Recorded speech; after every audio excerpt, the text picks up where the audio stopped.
everyone. I'm Marissa from Two Women One Blog. You can find us at twowomenOneblog.blogspot.com or of course here on YouTube, Two Women One Vlog. I know it's been a little while. Vanessa and I have both been really busy, having lots of celebrations with our friends as they hit new milestones. And you know, when people we love or care about or that we're close to hit certain milestones, it kind of makes you have a moment of self-reflection, or two, or three, or four. And Vanessa and I both have been doing that. And in a conversation I had with her just a couple of days ago, I told her about a realization I came to not that long ago, actually, and I wanted to share it with you guys. 30, I'm divorced. Of course, I vlog about that. I blog about that.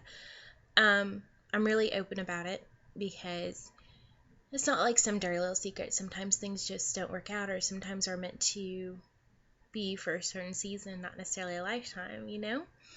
And I don't want anyone to ever feel like there's no one that doesn't understand, or they're alone, or they feel like they're the only ones going through that, or like it's a huge taboo, which I know in some cultures it is, but still, not everything is always going to be perfect in relationships. Sometimes people change. A lot of times people change. Things happen that shouldn't have happened, and, situations occur and they're handled the way they should be handled. Lots of things can happen. There are a lot of factors. So I'm very open when it comes to relationships and things I've been through, because if I can share with someone and let them know, you're not alone, or I do understand, or give them some advice so hopefully they'll learn from the error of my ways and not make the same mistakes, I'm happy to do that. So relationships are a big deal, whether they're friendships or familial relationships or boyfriends or husbands or wives or cousins, whatever. It's a relationship. Between two people, there's always a relationship, whether it's defined or not. And that's something that we talk about quite a bit, along with lots of other things. And because we were talking about relationships, it kind of came up, that, yeah, I am, that big 30, and I'm divorced. And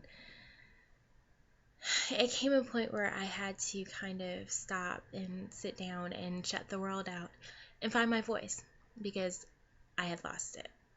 I did.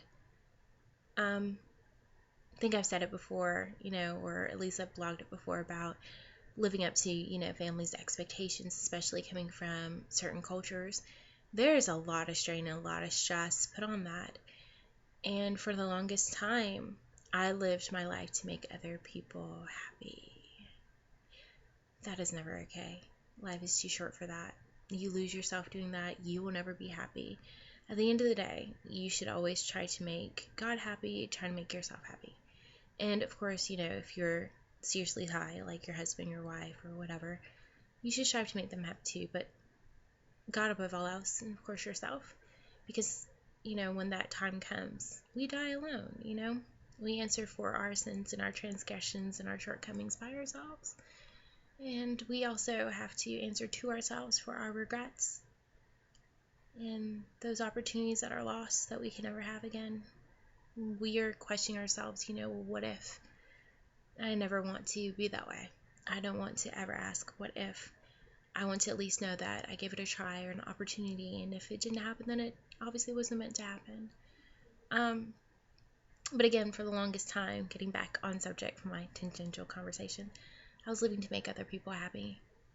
And it took me a while to realize that although it was something that I was constantly told to do, you get a good education, you get a good job, you get a good place to live, you drive a nice car.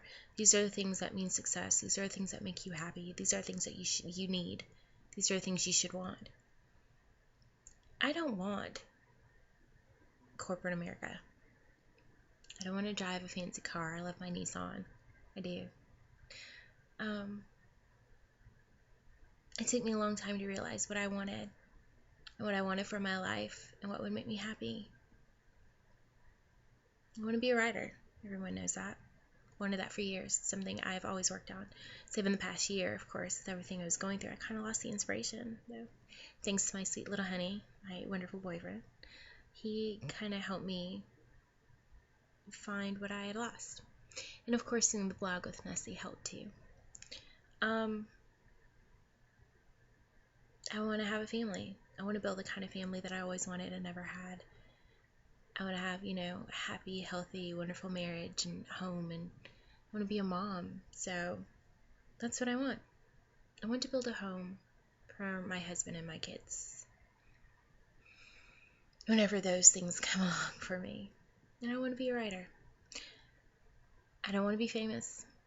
I'd be happy if, people enjoyed what I wrote. But I don't want to be famous. That's it. Sometimes our dreams are simple. Sometimes they're unconventional. Sometimes the things we want that make us happy are going to go against the grain of what is expected of us. But when you find those things, when you find your voice, and you realize what you want out of your life, go for it. Don't let anyone or anything stop you. You have one life. It's not that long.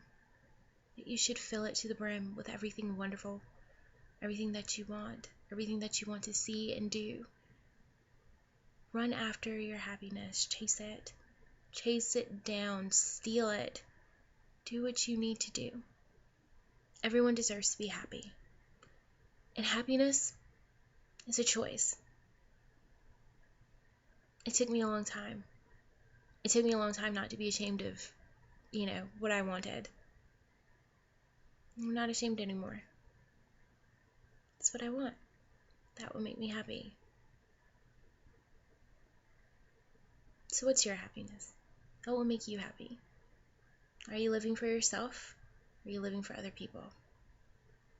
Just a little food for thought for me. I am totally gonna crash.